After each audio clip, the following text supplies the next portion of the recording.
आपला विषय सुरू करण्याच्या आधी एक गोष्ट आज, म्हणजे पुढच्या रविवारी मी इथे नाही, त्याच्या पुढच्या रविवारी मी आहे.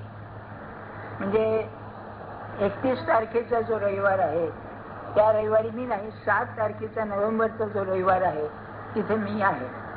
आणि त्या दिवशी 9 ते 10 आपण बसणार. पण नंतर काकड आरती सुरू झाली आहे, तर दुसऱ्या दिवसापासून 7:15 ते 7:45 काकड आरती ही एक गोष्ट.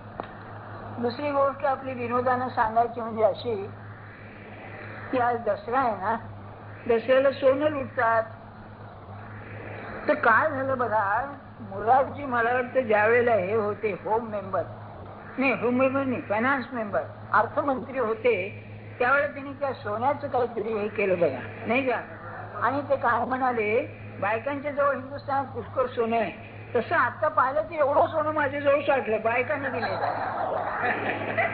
पुरुषांनी दिलेलं थोडंच आहे, बाकी खूप दिलेलं आहे. म्हणून त्यांचं म्हणणं खरं असलं पाहिजे. काय आहे तुम्हाला तरी काय आहे पद्धत बुवा, त्याचं कारण असं आहे की सोनं हे जीवनातच काहीतरी निराळ आहे, त्याचं सोनं झालं म्हणतो आपण, नाही का. सोन्याला किंमत फार आहे बघा. अलीकडे जसं प्लॅटिनम म्हणून नाही का निघालं नवीन, हे प्लॅटिनम जास्त सोन्याचं पेक्षा असतं, पण सोन्याची काही निराळीच आहे.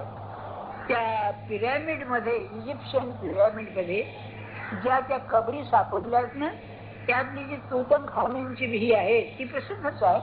सगळी सोन्याची भांडीन बिल्डिंग, त्या प्रेतावर अलंकार सोन्याचे. आणि आज 7,000 वर्ष झाली तरी आहे तसं आहे. असं खरं सोनं आहे, जसं तसं आहे, म्हणजे सोन्याचा हा गुण आहे काहीतरी. त्या सोन्याची किंमत त्या पाना इतकी आहे, हे दसरा शिकवतो आपल्याला.